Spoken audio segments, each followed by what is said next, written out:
Welcome to crime diaries. ఈ వారం మన guest one of the best police officer. పేరు డి శ్రీహరిరాజు గారు, డిఎస్పి పెద్దాపురం, కాకినాడ జిల్లా, ఆంధ్రప్రదేశ్. శ్రీహరిరాజు గారు పోలీస్ యూనిఫామ్ వేసుకున్న తర్వాత కన్నా ముందు కూడా ఆయనకి హ్యూమన్ టచ్ అంటే బాగా ఇష్టం. అందుకే పోలీసింగ్ చేస్తూనే ఫ్రెండ్లీ పోలీస్కి ఎక్కువగా ప్రయారిటీ ఇస్తుంటారు. అంతేకాకుండా తన దగ్గరకు వచ్చిన వాళ్ళతో హ్యూమన్ టచ్తో మాట్లాడడం, ఒకవేళ క్రిమినల్ అయినా ఆయన ఎందుకు క్రిమినల్గా మారాడనేది గ్రౌండ్ రిపోర్ట్కి వెళ్ళడం, ఆయన కేస్ స్టడీని తీసుకోవడం, ఆయనలో మార్పు కోసం కొంత కృషి చేయడం. అంటే కేసులు పెట్టడం, అరెస్ట్ చేయడం, రిమైండే కాకుండా పోలీసు గొంతుగా కేసులు పెడుతూనే ఆయనలో మార్పు తీసుకురావాలని వాళ్ళతో రెగ్యులర్గా మాట్లాడడం, ఎక్కువగా ఎథిక్స్ మీద ఎక్కువగా ఆయన ఫోకస్ చేస్తుంటారు. అటువంటి ఆఫీసర్ ప్రస్తుతం పెద్దాపురం ఉన్నారు. ఇటీవల పెద్దాపురంలో ఒక సంఘటన జరిగింది. ఆ మూలాలు మరొకసారి బయటకు వస్తున్నాయా లేవా అనే విషయంతో పాటు ప్రస్తుతం పెద్దాపురంలో జరుగుతున్న క్రైమ్ ఏంటి, ఆంధ్రప్రదేశ్ ప్రభుత్వం తీసుకున్న డ్రగ్స్ మీద కానీ గాంజా మీద పెద్దాపురం పోలీసులు, ముఖ్యంగా కాకినాడ పోలీసులు తీసుకున్న ప్లాన్ ఆఫ్ యాక్షన్ ఎలా జరుగుతున్న విషయాన్ని సార్ నడిపిస్తున్నాం. సార్ నమస్తే అండి. డి శ్రీహరిరాజు గారు, చాలామంది ఏం చెప్తారంటే మీ గురించి అడిగినప్పుడు ఆయన పోలీసింగ్తో పాటు ఆయన కవిత్వం బాగా రాస్తారని ఒకటి. నెంబర్ 2, అవతల వ్యక్తికి ఎథిక్స్ నేర్పడంలో ఆయనకు బాగా ఇంట్రెస్ట్ ఉంటుంది. అందుకే చాలామంది ఎక్కడ పనిచేసినా ఆయన స్టూడెంట్స్ ఉంటారని. వీటితో పాటు క్రైమ్ రిలేటెడ్ తీసుకుంటే ఇన్వెస్టిగేషన్ పార్ట్ కూడా బాగా చేస్తారని ఇన్ని రకాలుగా కనిపిస్తారు. సాధారణ పోలీసు అనగానే బూతులు మాట్లాడతారు అనే కల్చర్ నుంచి మీరు ఒక డిఫరెంట్ కల్చర్లోకి వచ్చారు. ఇందాక మీకు అడిగినట్లుగా పెద్దాపురంలో ఇటీవల ఒక సంఘటన జరిగింది. అది మళ్ళీ ఒకసారి రిపీట్ అవుతుందా, లేదు చిన్న స్మెల్ రాగానే మీరు పూర్తిగా తొక్కపెట్టారా? ఈ ప్రశ్నకు సమాధానం చెప్పే ముందు శ్రీహరిరాజు గారు పోలీస్ యూనిఫామ్ బై ఛాన్సా బై చాయిస్? చాయిస్ అంటే మా ఫాదరు కానిస్టేబుల్ సార్. అయితే స్టార్టింగ్లో అయితే నాకు ఎలిమెంటరీ స్కూలు, హై స్కూలు, ఆ సమయంలో అయితే ఇంజనీర్ అవ్వాలని కోరిక. కారణం ఏంటంటే మ్యాథ్స్ బాగా చేసేవాడు. ఇంటర్మీడియట్ తర్వాత అప్పుడు ప్రైవేట్ కాలేజ్ లేవు, మన వైజాగ్లో గీతం తప్పితే ఇంక వేరే ప్రైవేట్ కాలేజ్ లేదు. గీతంలో కూడా సీట్ వచ్చేదేమో, ఇంట్లో వాళ్ళేమో డేరింగ్గా నువ్వు చదువు మీకెందుకు మేము ఉన్నామని చెప్పి వాళ్ళు భరోసా ఇవ్వలేదు. నేనేమో వాళ్ళని అడగలేదు. అనుకోని పరిస్థితుల్లో బీఎస్సీ మ్యాథ్స్ జాయిన్ అయిన తర్వాత మా క్లాస్మేట్స్ ఎవరైతే నాకంటే తక్కువ మార్కులు వచ్చిన వాళ్ళు కూడా ఇంజనీరింగ్లో జాయిన్ అయిపోయారు. జాయిన్ అయిన తర్వాత సోషల్ స్టేటస్ మళ్ళీ ఎప్పుడైనా వాళ్ళని చేరుకోగలమా లేదా అని చెప్పేసి మనసులో ఉండేది. ఆ క్రమంలో ఏంటంటే మా బ్రదర్, మా అన్నయ్య కానిస్టేబుల్ సెలెక్ట్ అయ్యాడు. ఆయన అప్పుడు కానిస్టేబుల్, మీ అన్నయ్య కూడా పోలీస్ క్వార్టర్స్ నుంచి వచ్చారు మీరు. అయిన తర్వాత రోజు వచ్చి అసలు ఎస్ఐ అంటే ఏమనుకున్నావు, ఆయన అప్పుడు వైజాగ్ వంటలో పనిచేసేవాడు. షిప్ ఓనర్ కంటే పెద్ద కోటీసాడు. అలాంటి వాళ్ళు కూడా కూర్చోమనేవాడు కాదు. ఎవరైనా వస్తే ఆయన ఇంటర్వ్యూ తీసుకుని లోపలికి రావాల్సింది ఇలా చెప్పేవాడు మాట. నాకు ఎందుకు కానీ అది కనెక్ట్ అయిపోయింది. కారణం ఏంటంటే ఇంజనీర్ దగ్గర రేపు పొద్దున్న నేను మళ్ళీ వాళ్ళ దగ్గర ఈక్వల్ స్టేటస్ ఉంటుందో ఉండదు, ఇదేదో బాగున్నట్టుంది అని చెప్పి ఫిక్స్ అయిపోయాను. ఫిక్స్ అయ్యి మా ఫాదర్ అయితే వద్దన్నారు. చాలా బాధలు నేను పడ్డానంటే ఇంకొద్దు, ఇంక ఈ డిపార్ట్మెంట్ వద్దన్నారు. నేనైతే ఇంకా మా అన్నయ్య చెప్పిన దాన్ని బట్టి అయితే ఎస్ఐ అవ్వాలి. ఎస్ఐ మనం అనుకుంటాం అవ్వచ్చు, అవ్వకపోవచ్చు. సెకండ్ ఆప్షన్ ఉండాలి. సెకండ్ ఆప్షన్ ఏంటంటే మ్యాథ్స్ టీచర్ అవ్వాలి. బీఈడీ చేశారా? బీఈడీ చేశాను. నాకు మ్యాథ్స్ అంటే ఇంట్రెస్ట్ అనమాట. నేను చెప్పింది కూడా అవతలకి అర్థం అవుతుంది. ఇది ఫిక్స్ అప్ అయిపోయినమాట. ఫిక్స్ అయిన తర్వాత 91లో అప్పుడు నాకు జస్ట్ 22 ఇయర్స్. ఎగ్జామ్ రాయడం, సెలెక్ట్ అవ్వడం జరిగిపోయింది. ఆ రకంగా 92లో డిపార్ట్మెంట్. 91 సార్. 91 బ్యాచ్. ఓకే. కాకుండా ఫస్ట్ పోస్టింగ్ విజయనగరం జిల్లా sir, Pachipenta police station, Saluru Pachipenta. Okay. కానీ అప్పటికే నక్సల్స్ ఎఫెక్ట్ ఏరియా కదా పాచిపెంట, సాలూరు. అంటే ఉండేది సార్, కానీ మరీ ఎక్కువ కాదు కానీ ఉండేది. లేదని చెప్పడానికి లేదు సార్. పాచిపెంట మీరు వెళ్ళేసరికి మీకు వచ్చిన ఫస్ట్ ఛాలెంజ్ ఏంటి? ఛాలెంజా? అక్కడ ఛాలెంజ్ అంటే రెగ్యులర్, పెద్దగా ఛాలెంజ్ ఏం లేదు. రెగ్యులర్గా అంటే క్రైమ్ కల్చర్ ఏంటంటే అక్కడ ఏం పెద్ద క్రైమ్ కల్చర్ ఏం కాదు. అంటే సెమీ ఏజెన్సీ అన్నమాట. కొంత ఏజెన్సీ క్రైమ్, కొంత నార్మల్ క్రైమ్ అనేది ఉండేది. కానీ అటు అరకు వైపు బార్డర్ వైపు కొంచెం ఉంది కదా మూమెంట్ అప్పుడు. అంటే వాళ్ళు పాచిపెండిని ఎలా వాడుకునేవారంటే ఎన్ రూట్ వాడుకునేవారు. మనకు వాళ్ళు వెళ్ళిపోయిన తర్వాత పలానా ఊరికి వచ్చారంట, పలానా ఊర్లో భోజనం చేశారంటే ఇలాంటిది వచ్చింది తప్ప నుంచి అంటే పబ్లిక్ మాత్రం లా ఒబే చేసేవాళ్ళండి, చేశారు. మంచివాళ్ళు. కానీ మీ అన్నయ్య గారు చెప్పినట్లుగా పోలీసుని చూస్తే ఒక భయం, ఒక గౌరవం, అవన్నీ మీరు పాచిపెంట్లో అనుభవించారా? అంటే అలాగని కాదు కానీ అప్పటికి ఇంకా ఒక ఎస్ఐ అంటే ఒక హోదా, గౌరవం సొసైటీలో అయితే ఉండేది. అంటే ఉండేదని మనం ఎలా చెప్పగలంటే పాచిపెంట్లో ఒక జూనియర్ కాలేజ్ ఉండేది. జూనియర్ కాలేజీలో కాలేజ్ యానివర్సరీకి ఎస్ఐని చీఫ్ గెస్ట్గా పిలిచారంటే ఇంకా ఉన్నట్టే లెక్క. నాకే ఆశ్చర్యం వేసింది. అయితే అక్కడ ఏంటంటే ఆ రోజు ఒక అబ్బాయి స్టూడెంట్ లీడర్. తర్వాత కొంతకాలం ఏమైందంటే ఆ స్టూడెంట్ లీడర్ కానిస్టేబుల్ అయ్యాడు. సార్ అప్పుడు మా కాలేజ్ ఫంక్షన్ మీరు వచ్చారు, కానిస్టేబుల్ అయ్యాను అని చెప్పి చెప్తే నాకు కొద్దిగా హ్యాపీ అండి. అంటే ఆ జిల్లాల్లో, ఆ 3 జిల్లాల్లో పోలీస్ అందుకంటే వాళ్ళ దృష్టిలో హీరో అండి. హీరోని కాకపోయినా ఒక ఇంపార్టెంట్ పొజిషన్. లేదండి, హీరోయిన్ చూస్తారు. ఎందుకంటే మీరు చెప్తున్న కాలేజ్ ఫంక్షన్లు, స్కూల్ ఫంక్షన్లు, షాప్లో ఓపెనింగ్ పిలవడం, అదొక లెవెల్ అది. ఓకే, పాచిపెంట తర్వాత అండి? పాచిపెంట తర్వాత అంటే అప్పుడు ఎస్పీ గారు డాక్టర్ ఈష్ కుమార్ ఉండేవారు. మా డిఎస్పీ గారు జగన్మోహన్ రావు గారు ఉండేవారు. వాళ్ళు ఏం మాట్లాడుకున్నారు మనకు తెలియదు. భోగాపురంలో మా బ్యాచ్మేట్ ఒక ఆయన ఉండేవారు. అక్కడేదో ఇష్యూ వచ్చిందన్నమాట. ఇష్యూ వస్తే ఆఫీసర్లు మాట్లాడుకుని వైస్ వర్సా ట్రాన్స్ఫర్ చేశారు. నాకు భోగాపురం వేశారు, ఆయనకి పాచిపెంట వేశారు. ఏముంది, భోగాపురం రోడ్ యాక్సిడెంట్స్ ఎక్కువ ఉండేవి అప్పుడు. అంత పెద్ద క్రైమ్ ఉండేదా? రోడ్ యాక్సిడెంట్ చాలా ఎక్కువ. మరి రోడ్ యాక్సిడెంట్ మరి పోలీసు ఎలా కంట్రోల్ చేస్తారు అప్పుడు? ఒక సింగిల్ హైవే అది. అంటే యాక్చువల్గా అప్పుడు మెన్ షాట్ చాలా ఎక్కువ ఉండేదండి. అప్పుడు డెంకాడ పోలీస్ స్టేషన్ లేదు. స్ట్రెంగ్త్ అంతా కలిపి 10-12 మంది ఉండేవారు. చాలా ఇబ్బంది అయ్యేది. అంటే అక్కడ ఏమైనా మార్క్ ఉందా మీది? అక్కడ కేసులు కానీ పెద్దగా మార్క్. ఓకే, భోగాపురం తర్వాత నీలకంఠపురం, గుమలేశ్వరం నీలకంఠపురం ఏజెన్సీ 95 ఫిబ్రవరి. కానీ అప్పటికి అక్కడ కూడా నాగావాళ్ళ దళం అని కొన్ని యాక్టివ్ ఉండేవండి అప్పట్లో. అంటే ఏమైందంటే నేను 95 ఫిబ్రవరి 9వ తారీఖు జాయిన్ అయ్యాను. అంటే జనవరి 30వ తారీఖునే మొండెంకల్ అని చెప్పి మొండెంకల్ ఊర్లో నడిబొడిన ఒక మర్డర్ జరిగింది. అంటే ఆ మర్డర్ జరిగిన ఒక 10 రోజులకి నాకు అక్కడ ట్రాన్స్ఫర్ అయింది. మర్డర్ చేసింది ఎవరు? నక్సలైట్లు అండి. మరి వాళ్ళని అరెస్ట్ చూపించారా? అరెస్ట్ అంటే మీకు తెలియదే ఉంది, వాళ్ళు ఎక్కడో దొరుకుతారు, వేరే కేసులు ఎక్కడో ఉంటారు. కానీ అక్కడ సింపథైజర్ ఎక్కువ అండి చెప్పిన ఏరియాలో. మరి వాళ్ళు అటువైపు వెళ్ళకుండా ఏం చేసేవారు? అంటే మనం ఎంతవరకు అంటే ఒకటండి, అంటే పోలీసు వాళ్ళు కానీ లేకపోతే ప్రభుత్వ అధికారుల వల్ల కానీ ఇబ్బంది పడి వెళ్ళకూడదు. ఆ డిసాటిస్ఫాక్షన్ వల్ల వెళ్ళకూడదు. అంచేది ఏంటంటే మన వరకు ఎంతవరకు చేయగలం అంతవరకు చేస్తున్నాం.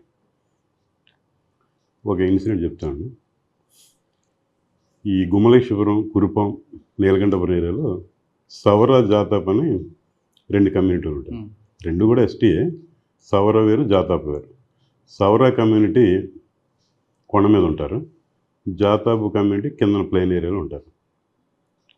నేనేం చేశానంటే సౌర కమ్యూనిటీ ఉద్యోగపరంగా కానీ లేకపోతే సామాజికంగా కానీ వెనకబడి ఉంటారు. వాళ్ళకి ప్రత్యేకమైన భాష ఉంటుంది.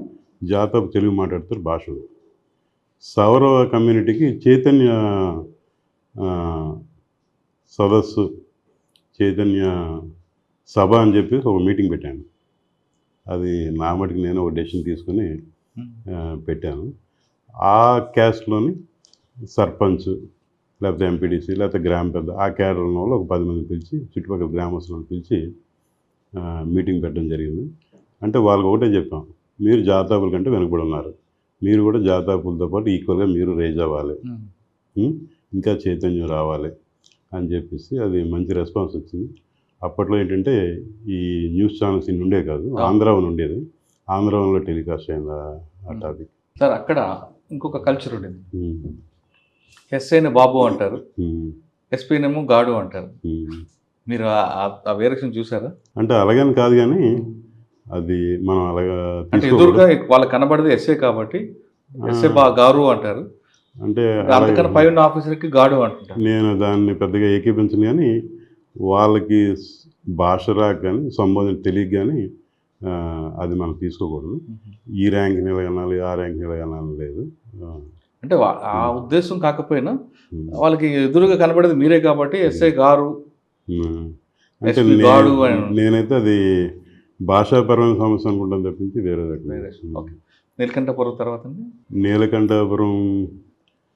నీలకంఠపురంలో చాలా లాంగ్ ఇయర్స్ చేశాను. 3 years 8 months చేశాను. జనరల్ అక్కడ ఏంటంటే 1 year 1.5 year కంటే ఎవరు ఎక్కువ చేయరు. అప్పుడు ఆఫీసర్లు మనకు ఉంచారు, మనం కూడా అక్కడ కంటిన్యూ చేసాం. కానీ సరే ఆ బార్డర్ ఏరియాలో కొంత నక్సల్స్ మూమెంట్ బాగా ఉండేదండి అప్పుడు ఉండేది.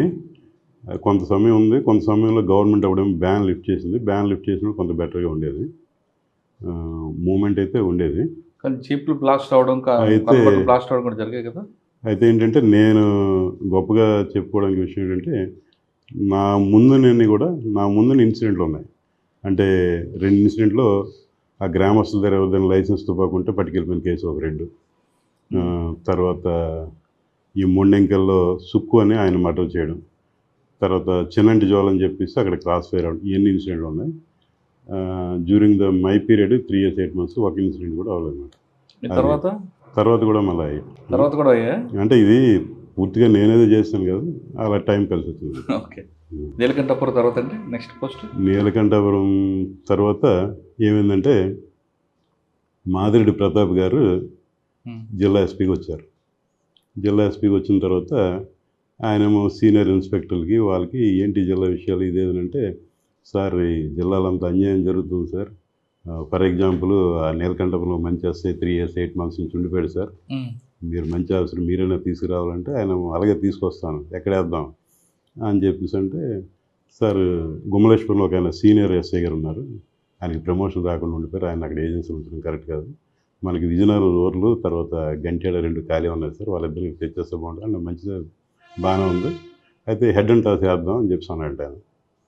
అప్పుడు సీనియర్ ఇన్స్పెక్టర్లు ఉండేవారు సత్యనారాయణ గారు అని చెప్పి ఆయన ఎస్పీతో వాదించాడంట.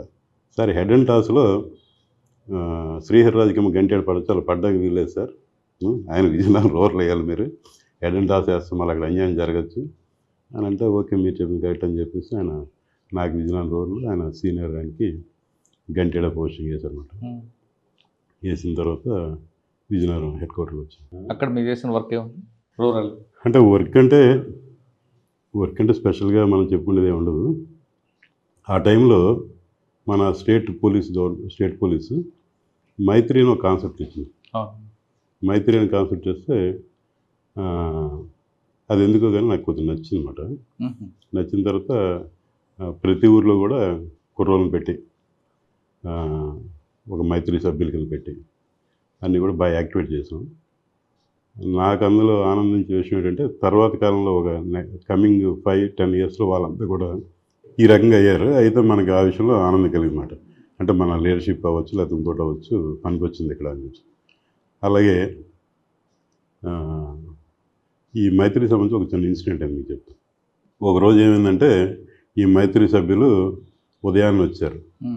ఏం జరిగిందంటే, ఒక అమ్మాయి సార్ ఎక్కడి నుంచి వచ్చింది, మన దగ్గర రోడ్డు మీద దిగింది అన్నారు. ఆ అమ్మాయి ఎవరు ఏంటంటే కర్నూలు ఏరియా నుంచి వచ్చింది సార్, ముస్లిం అమ్మాయి, సౌత్ తల్లితో ఇబ్బంది పడి వచ్చిందంట, మరి ఏం చేద్దాం అనుకున్నాం. ఏం లేదు సార్, మీరు ఏం చెప్తారు అమ్మాయి కాబట్టి ముందు సేఫ్గా ఉంచండి, తర్వాత ఏం చేయాలని తర్వాత ఆలోచిద్దాం అని చెప్పేసి అన్న తర్వాత ఒక 2 days పోయిన మళ్ళీ వచ్చారు.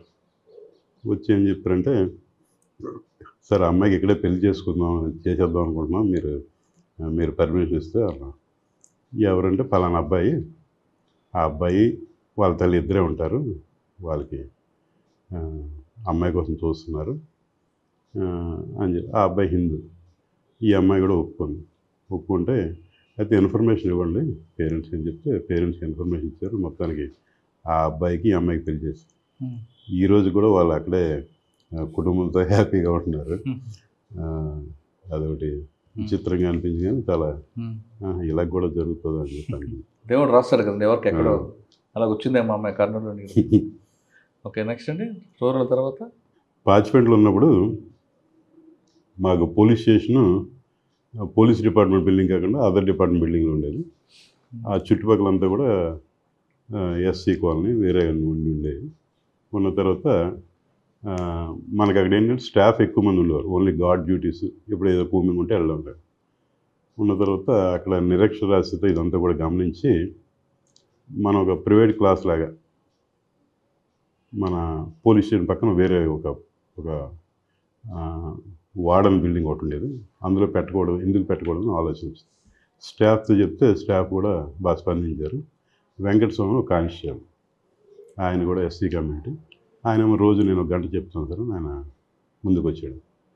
వచ్చిన తర్వాత ఇర్రెస్పెక్ట్ ఆఫ్ ఏజ్, చిన్నపిల్లలు పెద్దోళ్ళు ఇంకా ప్రతిరోజు సాయంకాలం ఒక గంటన్నర వచ్చేవారు. ఈ వెంకటస్వామి అని క్లాస్ తీసుకునేవాడు. ఈ విషయం జిల్లా ఎస్పీ గారి దృష్టికి వెళ్ళింది. ఈష్ కుమార్ గారు, డాక్టర్ ఈష్ కుమార్ గారు, ఆయన కూడా అప్రిషియేట్ చేసి ఆ కానిస్టేబుల్కి నాకు రివార్డ్ ఇచ్చాడు. సార్ ఇచ్చారు. ఇచ్చిన తర్వాత ఈ విషయాన్ని ఆయన సురక్ష కూడా పంపాడు. సురక్ష పంపితే సురక్షలో కూడా అది ఆ విషయం వచ్చిందన్నమాట. అదొకటి ఒక ఇన్నోవేటివ్గా చేసినందుకు నాకు సాటిస్ఫాక్షన్. విజయనగరం రూరల్ నుంచి ఎక్కడికి వెళ్ళారండి? విజయనగరం రూరల్లో ఉంటుండగా ఒకసారి నాకు ఏమనిపించిందంటే, ఈ మైత్రి సభ్యులకి గేమ్స్ పెడదాం, వాలీబాల్, కబడ్డీ, అలాగే లేడీస్ ఉండే ముగ్గులు పొడి ఇవన్నీ పెట్టి ఒక ఫంక్షన్ పెట్టి ఎస్పీ గారిని పిలుద్దాం అని చెప్పేసి ఆలోచించి కార్యక్రమం అంతా డిజైన్ చేసుకున్న తర్వాత ఎస్పీ గారు డాక్టర్ సౌమ్యమేశ్వర గారు మేడంకి చెప్తే మేడం ఓకే అన్నారు. మేడం ఓకే అన్న తర్వాత అప్పుడు ఒక ఆయన ఎస్బీ ఇన్స్పెక్టర్ ఉండేవాడు. ఆయన మేడంకి ఏం చెప్పాడంటే, మేడం మీరు మీ స్థాయి తగ్గ ప్రోగ్రాం కాదు, ఎవరు పిలుస్తా ఆ ప్రోగ్రాం మీరు వెళ్ళిపోకూడదు అని చెప్తే ఎస్పీ గారు నేను రావటం లేదండి, సారీ అండి అని చెప్పాను. మేము చేసుకున్నాం అంటే మా డిపార్ట్మెంట్లో ఒక్కోసారి అలాంటి రాంగ్ డైరెక్షన్ ఇచ్చేవాళ్ళు కూడా ఉంటారు. అంటే ఇందులో ఇక్కడ మనం గమనం చూసింది ఏంటంటే, ఇందులో స్వార్థమే లేదు, ప్రొఫెషన్ తెలిసే ఒక మంచి కార్యక్రమం. మీకు ఆయన మీద ప్రొఫెషన్ తెలిసే ఏముందో మనకు తెలియదు. అలాంటి ఇన్సిడెంట్స్ వస్తే ఒకసారి నవ్వు వస్తుంటుంది. ఓకే సార్, మీ సర్వీస్లో అంటే నీలకంఠాపురం అన్నీ తర్వాత విజయనగరం రూరల్ తర్వాత ఎక్కడికి వచ్చారు? విజయనగరం రూరల్ తర్వాత నేనే వాలంటరీగా పోలీస్ ట్రైనింగ్ కాలేజీకి ఆప్షన్ పెట్టుకున్నాను. పీటీసీ పెట్టుకుంటే నాకు వెంటనే రమణ్ కుమార్ గారు ఉండేవారు, బివి రమణ్ కుమార్ గారు, ఆయన ప్రిన్సిపల్గా ఉండేవారు. ఆయన ఆధ్వర్యంలో అక్కడ పనిచేసాను. తర్వాత అండి అక్కడ పీటీసీలో పనిచేసిన తర్వాత ప్రమోషన్ వచ్చిందండి. ప్రమోషన్ వచ్చిన తర్వాత సిఏ ఎక్కడ ఇచ్చారు? సిఏ అయిన తర్వాత ఇది ఒక చిన్న ఇన్సిడెంట్ చెప్పాలి. 2008 జనవరిలో ప్రమోషన్ వచ్చింది. ప్రమోషన్ ఇచ్చి ఏం చేశారంటే డిఓ కాపీ అక్కడే వేశారు మళ్ళీ సిఏగా. అప్పటికి 5.5 ఏళ్ళు పెట్టి పనిచేస్తున్నాను. ప్రమోషన్ ఇచ్చి అక్కడే వేశారు. నేనేమో దాని గురించి ఏం పెద్ద పట్టించుకోలేదు. సరే అని చెప్పి కర్ణం కుమార్ గారు ఇన్స్పెక్టర్గా ఉన్నారు అక్కడ. ఎవరండి? కర్ణం కుమార్ గారు. ఓకే.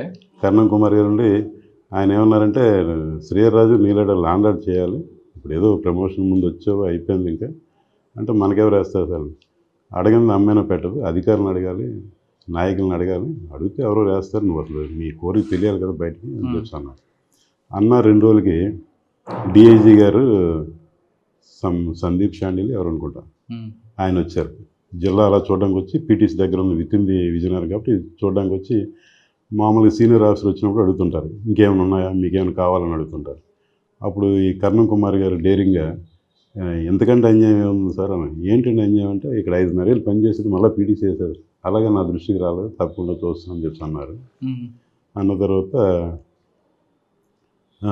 మొత్తానికి ఏంటంటే డిఐజీ గారి వల్ల అప్పుడేమో విక్రమ్ సింగ్ మాన్ గారు ఉన్నారు, ఆయనకేమో ఆయన దృష్టికి వచ్చింది. ఆయన కూడా ఏదో ఎంక్వైరీ చేసుకుని ఆయన ఓకే నాకేం అభ్యంతరం లేదంటే అప్పుడు మళ్ళీ విజయనగరం రూరల్ పోలీస్ సర్కిల్కి వేశారు. సార్ ఎస్ఐ నుండి సిఐ వారి అయ్యే వరకు ఏమైనా క్రైమ్ రిలేటెడ్ కేసులు లేవా? అంటే చాలా ఉన్నాయండి. అంటే ఇండిపెండెంట్గా చేసేది లేదు? ఉన్నాయండి, చాలా ఉన్నాయి. అంటే అందరూ చేసే కేసు ప్రత్యేకంగా నీలకంఠపురంలో ఒక కేసు అయితే కొద్దిగా ఒక కేసు నాకు సాటిస్ఫాక్షన్, పర్సనల్ సాటిస్ఫాక్షన్ ఉన్న కేసు. నీలకంఠపురం లిమిట్స్లో నీలకంఠపురంకి ముండెంకెలకి దాదాపు ఒక 11 కిలోమీటర్స్ అంత ఉంటుంది అనుకుంటాను. మధ్యలో పెద్దగొత్తులో విలేజ్ ఉంది. ఆ విలేజ్లో అవన్నీ కూడా మ్యాక్సిమం ట్రైబల్ విలేజ్. ఇదేమో ఇది ట్రైబల్ విలేజ్ అంటే కొద్దిగా అదర్ క్యాస్ట్ కూడా షావుకారులు వీళ్ళు కొద్దిగా ఉంటారు. ఆ విలేజ్లో ఒక ఓల్డ్ కపుల్ ఉన్నారు. వాళ్ళు కొద్దిగా బంగారం అటుకు మీద పెట్టుకుంటే అటుకు మీద పెట్టుకున్న బంగారం పోయింది. ఇది మనకి రిపోర్ట్ ఇచ్చారు. రిపోర్ట్ ఇస్తే అసలు ఆ ఏరియాలో దొంగతనం జరగదు. ట్రైబల్ ఏరియాలో ప్రాపర్టీ అఫెన్స్ అనేది ఆల్మోస్ట్ జీరో అన్నమాట. అలాంటిదేమో ఇక్కడ దొంగతనం జరగడం ఏంటని చెప్పి అసలు అర్థం కాలేదు. కేసు రిజిస్టర్ చేసిన తర్వాత ఆ విలేజ్కి వెళ్ళి ఎంక్వైరీ చేస్తే తెలిసిన విషయం ఏంటంటే నిన్న కూడా మన మిత్రులు కొంతమంది మాట్లాడితే ఏమన్నారంటే ఇప్పుడంతా టెక్నాలజీ మీద బేస్ చేస్తున్నారు, ట్రెడిషనల్ ఏదైతే ఉందో అది మానేశారు, అలాంటిది ఏదైనా మెసేజ్ ఇవ్వాలని చెప్తున్నారు. అది ఈ కేసు గుర్తొచ్చిందన్నమాట. ఏంటంటే అలా ఎంక్వైరీ చేస్తే మనకు ఒక చిన్న క్లూ వచ్చింది. ఏంటి ఆ క్లూ అంటే ఒక వ్యక్తి చుట్టరికం మీద ఇక్కడికి వచ్చాడు, ఒక 10 రోజులు ఎంత ఉన్నాడు. ఈ ఇన్సిడెంట్ తర్వాత ఆ మనిషి ఊరికి రావటం లేదు. అది ఇన్సిడెంట్. అతను కూడా ట్రైబలే, గుమలేశ్వరం ఉంటాడు. ఏంటి దీనికి దానికి ఏమైనా కేసుకి సంబంధం ఉందా లేదని చెప్పేసి వెంటనే గుమలేశ్వరం వెళ్ళి వెరిఫై చేస్తే ఆ మనిషి అక్కడ లేడు. ఆ మనిషి అక్కడ లేకపోతే ఇప్పుడు ఫోన్లు లేవు, ఏం లేవు. ఇది ఎప్పుడు నేను చెప్పింది 96 ఆ ప్రాంతం. వెంటనే ఆ ఫ్యామిలీ మెంబర్స్ని పోలీస్ స్టేషన్ తీసుకుని వచ్చి మీరు ఆ వ్యక్తిని అప్పచెప్తే పంపిస్తాం, లేకపోతే మీకు పంపమని చెప్పి అనగానే గ్రామ పెద్దలు ఒక ఆయన బండినాయుడు అంటారు, ఆయన ఇంకో గ్రామ పెద్ద వచ్చి మేము అప్పచెప్తాం, వీళ్ళనేమో ఇంటికి పంపించండి, వీళ్ళకేం సంబంధం లేదు, వీళ్ళు పంపించండి, వాడిని అయితే దొంగతనం చేశారు కాబట్టి వాడిని మేము ఎట్టి పరిస్థితులు మీకు అప్పచెప్తాం అని చెప్పేసి వాళ్ళు అనడం జరిగింది. సరే నాయుడు గారు, మరి మీకు బాధ్యత మేమే పెడుతున్నాం, మీరు ఆ మాట నిలబెట్టుకోవాలంటే తప్పకుండా అని చెప్పాను. ఇది జరిగిపోయింది. సిఐ గారు మధ్యలో అడుగుతున్నారు, కేసు ఎంతవరకు వచ్చింది. సార్ ఈ బండినాయుడు గారితో మాట్లాడుతున్నాం సార్ అని చెప్తా ఉన్నారు, ఏ ఇన్ఫర్మేషన్ ఉందో అని చెప్పేసి. మేము ఏంటంటే సిఐ గారు ఆఫీస్ రావాలంటే గుమలేశ్వరం ఎల్లుండిపేట రావాలి, అలాగే పార్వతీపురం వెళ్ళాలంటే ఎల్లుండిపేట రావాలి, లేదా చిన్న పెద్ద షాపింగ్ అంటే ఎల్లుండిపేట, తరచూ వారం 10 రోజులు రావాల్సి ఉంటుంది. వచ్చినప్పుడల్లా నాయుడు గారిని కలుస్తున్నాం, నాయుడు గారు ఏం బాగోట్లేదు అంటున్నారు. ఒకరోజు నాయుడు గారితో అలా మాట్లాడితే నాయుడు గారు ఏమన్నారంటే గునుపూరు సినిమా హాల్లో కనబడ్డారంట మన ఊరోడికి ఇన్ఫర్మేషన్. గునుపూరు సినిమా హాల్లో మన ఊరోళ్ళు కనబడ్డారు, హాయ్ అనుకున్నా, అది ఇన్ఫర్మేషన్. అయితే నేనేమో మా స్టాఫ్ ఒక ఇద్దరిని సెలెక్ట్ చేశాను. ఒక ఆయన పేరు సర్దార్ ఖాన్, ఇంకో ఆయన కేశవరావు గారు ఇప్పుడు లేరు. అయితే వాళ్ళిద్దరిని సెలెక్ట్ చేసి మనం కేసు గురించి బయలుదేరాలండి అంటే అలాగే సార్ అన్నారు ఇద్దరు కూడా. అన్నది సిఐ గారు పర్మిషన్ తీసుకుంటే సిఐ గారు రఘునాథ్ రెడ్డి గారు వైజాగ్లో ఉంటున్నారు, వెళ్ళండి అన్నారు. రఘునాథ్ రెడ్డి గారు ఎస్ మంచి అవసరం. అయితే వెళ్ళమన్నారు. ఎక్కడికి వెళ్ళామంటే గునుపూర్ వెళ్తాం. సినిమా హాల్లో కనబడ్డాడు, అది కూడా నైట్ షోకి. అది మా స్టాఫ్కి ఏమో ఈయన రమ్మన్నాడు, వచ్చాం, ఎక్కడ తీసుకెళ్తాడు, ఏం చేస్తాడు, మళ్ళీ సినిమాకి అయితే రాడు కదా అని చెప్పి. నాకు ఒక కామన్ సెన్స్ పాయింట్ ఏంటంటే జనరల్గా పల్లెటూరు కానీ ఇప్పుడంటే అర్బన్ కల్చర్ పెరిగిపోయింది, కానీ పాత కల్చర్లో ఒక కులం వాళ్ళు ఒక ఏరియాలో ఉంటారు. అదొకటి మైండ్లో ఉండి వీడి కులం ఏదైతే ఉందో ఆ ఏరియా ఎక్కడ ఉంటుందో కనుక్కొని ఆ ఏరియాకి వెళ్ళిపోయిన తర్వాత ఏం చేసామంటే మనం వాడి గురించి డైరెక్ట్గా దొంగ కేసు అంటే వాడు చెప్పడం, వీడు దొంగ కొద్ది మాటగారని మనకు ఒక ఇన్ఫర్మేషన్ ఉంది. ఈ 10 రోజులు కూడా అందరితో కూడా బాప నాన్న బాబా ఏదో వరుసలు పెట్టుకుని తిరుగుతుంటాడు అని చెప్పి. అంచేది ఏంటంటే వీడిని మనం హైప్ చేసి అక్కడికి వెళ్ళాలి అని చెప్పి ఆ వీధిలోకి వెళ్ళి ఎంక్వైరీ చేసి ఇలాగ ఐటీడీఏలో వాడికి మంచి ఇన్ఫ్లుయెన్స్ ఉంది, మేము ఐటీడీఏ నుంచి వచ్చాం, ఈ మంచి డ్యూటీకి అది రావటం లేదంటే ఇది అదని చెప్తే అక్కడ ఇన్ఫర్మేషన్ ఏం చెప్పారంటే ఈ వీధికి వచ్చాడు, ఇక్కడే ఉండేవాడు, భలేగా ఉందా అని చెప్పి అనుకున్నాం. అందులో ఏం చెప్పాడు ఏంటంటే ఉద్యోగాలు వేస్తున్నాడు, డబ్బులు రెడీ చేసుకున్నాడు. మరి ఎవరైనా డబ్బులు ఇచ్చారా? మేము ఎవరు డబ్బులు ఇవ్వలేము, మా దగ్గర డబ్బులు లేవు. అడిగితే ఇన్ఫ్లుయెన్స్డ్ క్యాండిడేట్. ఇంకా అలా మాట్లాడితే ఏం చెప్పారు, పర్లాకిముడి దగ్గరలో ఒక అబ్బాయి వచ్చాడు, చుట్టారికంకి వచ్చాడు. చుట్టారికంకి వస్తే ఆ కుర్రోడు ఏదో కొద్దిగా ముందుకు వచ్చినట్టున్నాడు. ఆ కుర్రోడు ఏదో ముందుకు వచ్చినట్టు ఇక్కడేదో మేమైతే నో చెప్పాం అన్నాడు. అన్న తర్వాత మేము ఇంకా డిసైడ్ అయిపోయాం పర్లాకెంపల్లి వెళ్ళిపోదాం అని చెప్పి. ఆ ఊరేది తెలియదు. ఇక్కడి నుంచి ఒక గైడ్ని పికప్ చేస్తాం. ఆ ఊరు చూపెట్టాను. మా దగ్గర ఇప్పుడు ఫోన్పే లేదు, ఏం లేదు, డబ్బులు కూడా లేదు, చాలా తక్కువ ఉన్నాయి, 200 300 ఉన్నాయి. ఉన్న తర్వాత మన దగ్గర ఛార్జీలు కూడా సరిగ్గా లేవు. ఎలాగంటే మా స్టాఫ్ అన్నారు, sir Gunupur to Parlakempalli private bus ఉంటుంది సార్, వాళ్ళు పోలీస్కి టికెట్ తీసుకొచ్చారు, ఇది ఒకటి బాగానే ఉంది అని చెప్పేసి ముగ్గురు మాతో పాటు ఈ నాయుడిని కూడా ఎక్కించాం. మాతో పాటు ఈ నాయుడు కూడా ఉన్నాడు, బండి నాయుడు గారు కూడా మాతో పాటు ఉన్నారు. మేము నలుగురు, ఆయనకి హెడ్ కానిస్టేబుల్ చేసాం, ఆయన కూడా ఉంది. నలుగురు కలిపి పర్లాకెంపల్లి వెళ్ళిపోయి పర్లాకెంపల్లి దిగి ఒక 4-5 కిలోమీటర్లు నడిచి వెళ్ళాలి. ఆ ఊరు వెళ్తాం. ఆ ఇంటికైతే వెళ్ళిపోయిన తర్వాత మళ్ళీ అక్కడ సేమ్ కదా, వీడు చాలా ఇన్ఫ్లుయెన్స్డ్, వాడు ఆపర్చునిటీ ఇచ్చినాడు మీరు, ఎందుకంటే మా దగ్గర ప్రస్తుతం డబ్బులు లేవు, మేము నో చెప్పాం. మరి ఇంకేం జరిగింది అంటే, డబ్బులు పట్టుకుని రేపు రమ్మన్నాడు, కానీ మేము వెళ్ళాం, ఎందుకు మా దగ్గర డబ్బులు లేవు, మా ఎక్కడికి రమ్మన్నాడు, పర్లాకెంపల్లి రైల్వే స్టేషన్ రేపు రమ్మన్నాడు. అరే మీరు పిచ్చోళ్ళు ఉన్నారు, ఎంత మంచి ఆపర్చునిటీ, మీరు వదులుకుంటారా?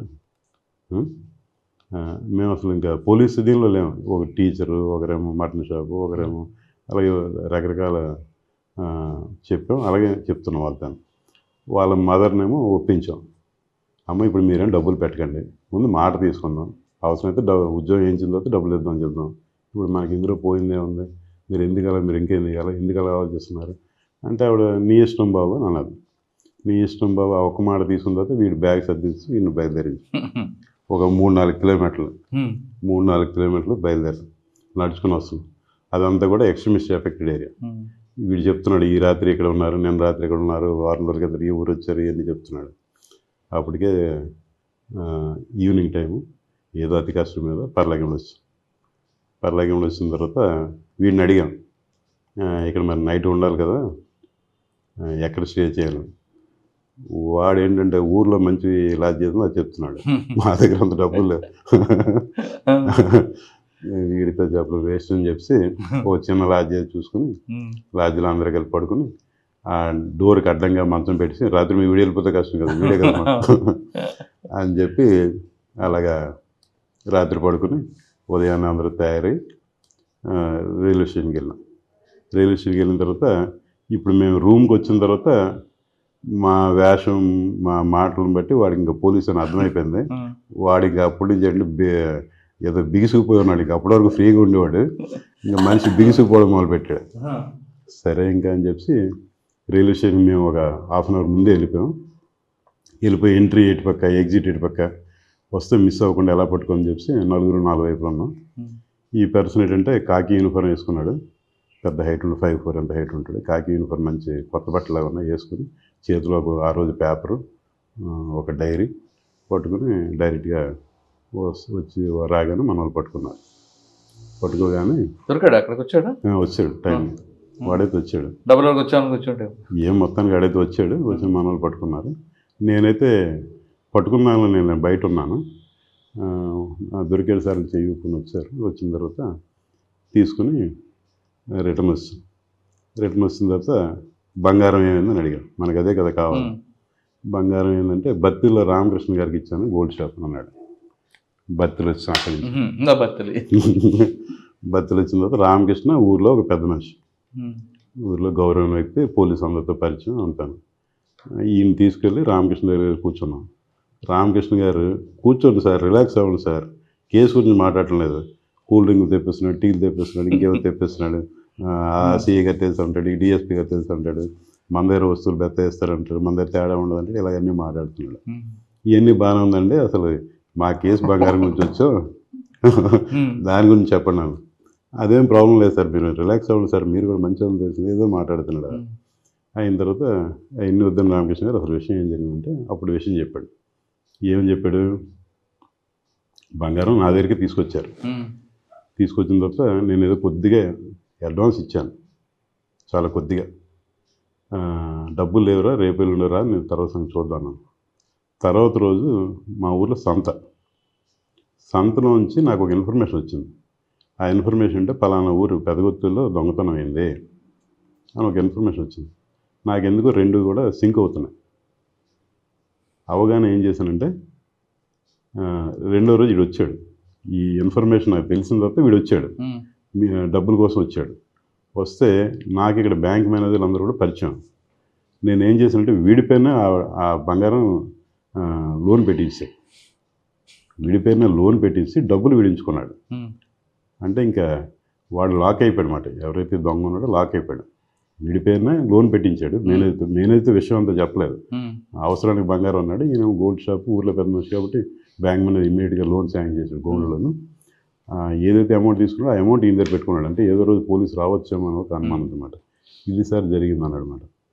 జరిగిందంటే పోనీ బంగారం వరకు సేఫ్గా ఉంది అని చెప్పేసి అప్పుడేమో గుమలేశ్వరం వచ్చి సిఐ గారికి విషయం అంతా చెప్పాము. చెప్పిన తర్వాత ఈ రామకృష్ణ దగ్గర ఉన్న అమౌంట్ తర్వాత వీడి దగ్గర నుంచి ఏదో కొంత రికవర్ చేసింది. టోటల్ ఆ కేసు సక్సెస్ఫుల్గా అయిపోయింది. అయితే తర్వాత వాళ్ళు ఏదో లోకతులు రాజీ అయిపోయినట్టున్నారు. తర్వాత ఒకసారి కనిపించాడు ఈ కేసులో ఎవరైతే దొంగ ఉన్నాడో ఆర్టీసీ డ్రైవర్ అయిపోయాడు. పాల్గొండ డిపో సార్ అని పలకేస్తున్నాడు. పోనీ బాబు మంచిదే. అంటే ఈ స్టోరీలో మీకు తెలిసిందేంటి? ప్రతి చిన్న ఆధారాన్ని కూడా నెగ్లెక్ట్ చేయకూడదు. కన్సిస్టెంట్గా కానీ మనం ఎఫర్ట్ చేస్తే ఏదో రకమైన రిజల్ట్ ఉంటుంది అన్నది మెసేజ్. అంటే టెక్నాలజీ ఇప్పుడు వచ్చినా హ్యూమన్ ఇంటెలిజెన్స్ ఇంపార్టెంట్ అంట. Human intelligence important. ఏదైతే ట్రెడిషనల్ మెథడ్స్ ఉన్నాయో అవన్నీ కూడా ఒకసారి రిపీట్ అవ్వచ్చు. ఓకే, తర్వాత ఎక్కడికి వచ్చారు సీఏగా? సీఏగా ఇది నా రోల్ సర్కిల్ సార్. ఇక్కడే ఉంది సార్ మార్క్ అంటే ఏం కాదండి, మన ఉద్యోగం చేసాం. అక్కడ ఏం జరిగిందంటే నేను జాయిన్ అయిన ఒక 1-2 monthsకే ఒక చిన్న అమ్మాయి, చిన్న బేబీ, మంత్స్ బేబీ మీద ఒక పెద్ద వయసు వాడు లైంగికంగా దాడి చేసి మరి కారణం ఏంటో తెలీదు, పిల్ల చనిపోతే ఒక బాత్ టబ్లో పడేసాడు. బాత్రూంలో పడిపోయిన తర్వాత మనకి కేసు రిపోర్ట్ అయింది. రిపోర్ట్ అయిన తర్వాత గ్రామస్తులు కొద్దిగా ఎంక్వైరీ చేస్తే పలానా వ్యక్తి ఆ అమ్మాయిని ఆడించినట్టుగా మేము చూసామన్నారు. చూసామంటే అతను పట్టుకున్న తర్వాత కన్ఫెషన్ అది రాసి అరెస్ట్ చేసి ఎంత బాగా. అయితే ఏమైందంటే ఆ కేసులో అప్పుడు విజయనగరంలో జిల్లా జడ్జి గారు పప్పల జగన్నాథరావు గారు ఉండేవారు. ఆయన మరణశిక్ష వేసాడు. ఈ ముద్దాయికి మరణశిక్ష వేసాడు. ఇది ధర్మపురి విలేజ్లో జరిగింది. అయితే ఏమైందంటే ఈ సెషన్ జడ్జి గారు మరణశిక్ష వేసినా కూడా అది రాటిఫికేషన్ అని చెప్పేసి హైకోర్టుకి వెళ్తారు. హైకోర్టు వాళ్ళేమో యాక్సెప్ట్ చేయలేదు, మళ్ళీ దాన్ని జీవిత శిక్ష మారు. సార్, విజయనగరంలో మీరు లా అండ్ ఆర్డర్తో పాటు కమ్యూనిటీ పోలీసింగ్ ఎక్కువ ప్రయారిటీ ఇవ్వడం, ప్రజలతో ఎక్కువ మమ్మకవ్వడం, కాలనీలో వాళ్ళతో తిరగడం ఉంది అంటే ఆ కల్చర్ ఎందుకని డెవలప్ చేశారు? అంటే నాకు తెలిసి అదే శాశ్వతం, దానివల్లే రిజల్ట్ ఉంటుంది తప్పించి అంటే కేసు వరకే చూడడం కరెక్ట్ కాదు. మనం కొద్దిగా మిగిలిన విషయాలు, దాని మీద ఆధారపడిన విషయాలు కూడా మనం కొద్దిగా తెలుసుకోగలిగితే అది క్రైమ్ ప్రివెన్షన్ కానీ లేకపోతే పోలీస్ పబ్లిక్ రిలేషన్ పెరగడం కానీ అన్ని విధాలు ఉపయోగపడుతుంది. అంటే కమ్యూనిటీ పోలీసింగ్ అన్నది విక్టిమ్స్ పట్ల, ఫ్రెండ్లీ పోలీసింగ్ అనేది విక్టిమ్ పట్ల, ఎక్యూజ్డ్ పట్ల కూడా ఉండేదా? అంటే ఎక్యూజ్డ్ పట్ల కాదండి. ఎక్యూజ్డ్ అంటే మనం కాకపోతే అది ఎక్యూజ్ స్టడీ చేయాలి, ఆయన ఎందుకు చేశాడు ఆ కారణం అని చెప్పి. అది పరిశీలనలు చేశాడా లేకపోతే నిజంగా క్రిమినల్ మెంటాలిటీయా ఏంటని చెప్పి చూడాలన్నమాట. కరెక్టే సార్. మీ దగ్గర పోలీసింగ్ వచ్చిన వాళ్ళు కంప్లైంట్ తీసుకొచ్చారు, వాళ్ళ పట్ల సానుభూతిగా మాట్లాడడం తప్పు కాదు. కానీ అక్కడే ఎక్యూజ్డ్ పార్టీ కూడా కనిపిస్తున్నప్పుడు ఆయన పట్ల కూడా మీరు సానుభూతితో మాట్లాడితే జనాలు ఇంకొక రకం మెసేజ్ పోతుంది కదా. అంటే అక్కడ అది కాదండి, అసలు వాడు ఏంటి తెలుసుకోవాలి. ముందు ఎవరో రిపోర్ట్ ఇచ్చినందుకు మాత్రమే మన ముద్ద ఇది అని కాదు. అంటే నేను ఇంకో విషయం చెప్తాను. ప్రజలకి ఇప్పుడు సపోజ్ ఒక స్కూల్ నచ్చలేదు అనుకోండి, ఒక స్కూల్ నచ్చకపోతే వేరే స్కూల్కి వెళ్ళిపోతారు, ఒక హాస్పిటల్ నచ్చకపోతే వేరే హాస్పిటల్కి వెళ్ళిపోతారు. కానీ మనకుండే సిస్టంలో పోలీస్ స్టేషన్ ఎంఆర్ ఆఫీస్ నచ్చకపోయినా ఆ పోలీస్ స్టేషన్కి వెళ్ళాలి, ఆ ఎంఆర్ ఆఫీస్కి వెళ్ళాలి. కాబట్టి ప్రతి ఎంప్లాయీ కన్సర్న్ డిపార్ట్మెంట్ ఎవరైతే ఉన్నారో అది నా దగ్గరికి ఈరోజు ఇక్కడ డిఎస్పీగా ఉన్నాను, కొంతమంది వస్తారు పలానా పోలీస్ స్టేషన్ నుంచి కంప్లైంట్ అంటారు. మీరు అక్కడికి వెళ్ళండమ్మా చెప్తా అంటే ఆ పోలీస్ స్టేషన్కి మళ్ళీ వెళ్ళమండి అంటారు. అంటే నేననేది ఏంటంటే ఆ పరిస్థితి రాకూడదు అంటాను. ఆ పరిస్థితి అక్కడ పోలీస్ స్టేషన్ ఇన్ఛార్జ్ ఎవరైతే ఉంటారో అది రాంగ్ మెసేజ్. అసలు ఆ పరిస్థితి అంటే ఆ పోలీస్ స్టేషన్లో వాళ్ళకి న్యాయం జరగదని నమ్మకం ఏర్పడేది కాబట్టి అప్పుడు మీ దగ్గరకు వస్తారు కదా. వచ్చినా కూడా ఎఫ్ఐఆర్ అక్కడే చేయాలి, అరెస్ట్ అక్కడే చేయాలి, లేదా అవును. కేసు అక్కడే పెట్టాలి. వేరే చోట పెట్టడానికి మనకి చట్టం లేదు. ఒప్పుకోదు. నేను అందుకని చెప్పేసి పోనీ మీకు ఎస్ఐ గారు వాళ్ళ ప్రాబ్లం, మీరు సిఐ గారి దగ్గర వెళ్ళండి, నేను సిఐ గారితో మాట్లాడాను అని చెప్పి పంపించడం జరుగుతుంది. కానీ మీ వాళ్ళకి కూడా చెప్పాలి కదా, పోలీస్ స్టేషన్కి వచ్చిన బాధితుల పట్ల సానుభూతితో మాట్లాడండి, విసుక్కోకూడదని. మీరు చెప్పింది అయితే జరుగుతుందండి, తప్పకుండా జరుగుతుంది. అంటే ఇప్పుడు వాళ్ళ గత అనుభవాలు లేకపోతే వాళ్ళ మెంటాలిటీని బట్టి వాళ్ళు బిహేవ్ చేస్తుంటారు. ఒకే రోజులోనో లేకపోతే మనం ఇక్కడ జాయిన్ అయ్యని చెప్పి వాళ్ళు మారిపోరు. గ్రాడ్యువల్గా మన ఎస్పీ గారు ఒప్పుకోరు, మన డిఎస్పీ గారు ఒప్పుకోరు అని చెప్పి వాళ్ళు గ్రాడ్యువల్గా మారారు. సాధారణంగా పోలీస్ స్టేషన్కి వెళ్ళాలంటేనే అదొక నామోషిగా ఫీల్ అవుతున్న కాలం ఒకప్పుడు. కానీ అటువంటి వ్యక్తులు పోలీస్ స్టేషన్కి వచ్చిన తర్వాత మీ వాళ్ళ కొంతమంది మీ వాళ్ళ యాటిట్యూడ్ కానీ ఆ విధంగా ఉంటే నిజంగా నమ్మింది బలంగా ముద్రపడుతుంది.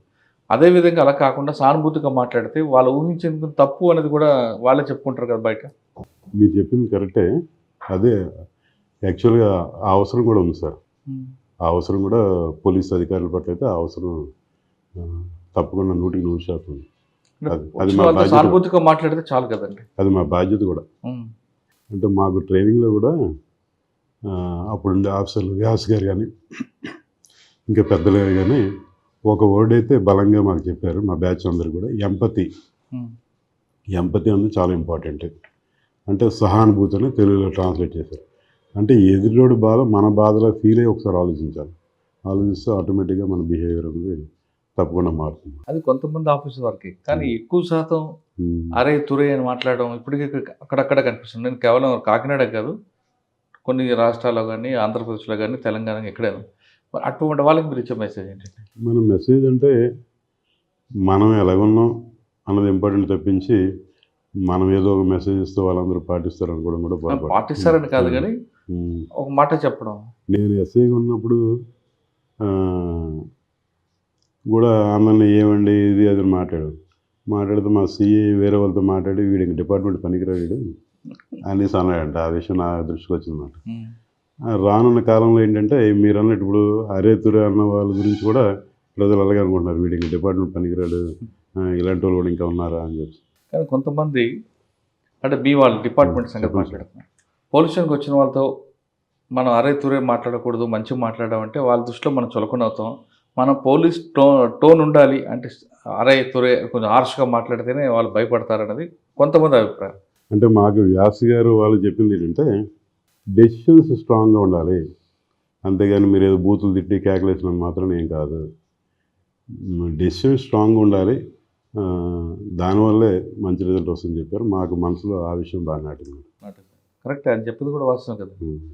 మన విక్టిమ్ పట్ల కానీ ఎక్యూజర్ పట్ల కానీ కరెక్ట్గా డెసిషన్ చేస్తే అదే కరెక్ట్. అది విజయనగరం రోజుల తర్వాత ఎక్కడికి వచ్చారు? విజయనగరం రోజుల తర్వాత గజపతినగరం సర్కిల్. అక్కడే ఉంటుందండి క్రైమ్? అక్కడ జనరల్ క్రైమ్ అండి, పెద్దగా అంటే పెట్టి కేసులేనా? పెట్టి కేసులు ఇంకా మామూలు క్రైమ్ తక్కువ, కాకపోతే ఏంటంటే పెద్ద సర్కిల్ ఒక 5 పోలీస్ స్టేషన్ ఉంటాయి. ఇక్కడ గుర్తుండిపోయే కేసు గుర్తుండిపోయే కేసులు ఏం లేదు, కానీ అక్కడ 2 years కంప్లీట్ అయిపోయింది. 2 years కంప్లీట్ అయిపోయిన తర్వాత ఒక రోజేమో 2 years 2 months అయింది. బొత్స సత్యనారాయణ గారు ఫోన్ చేశారు, ఆయన మినిస్టర్ అప్పుడు.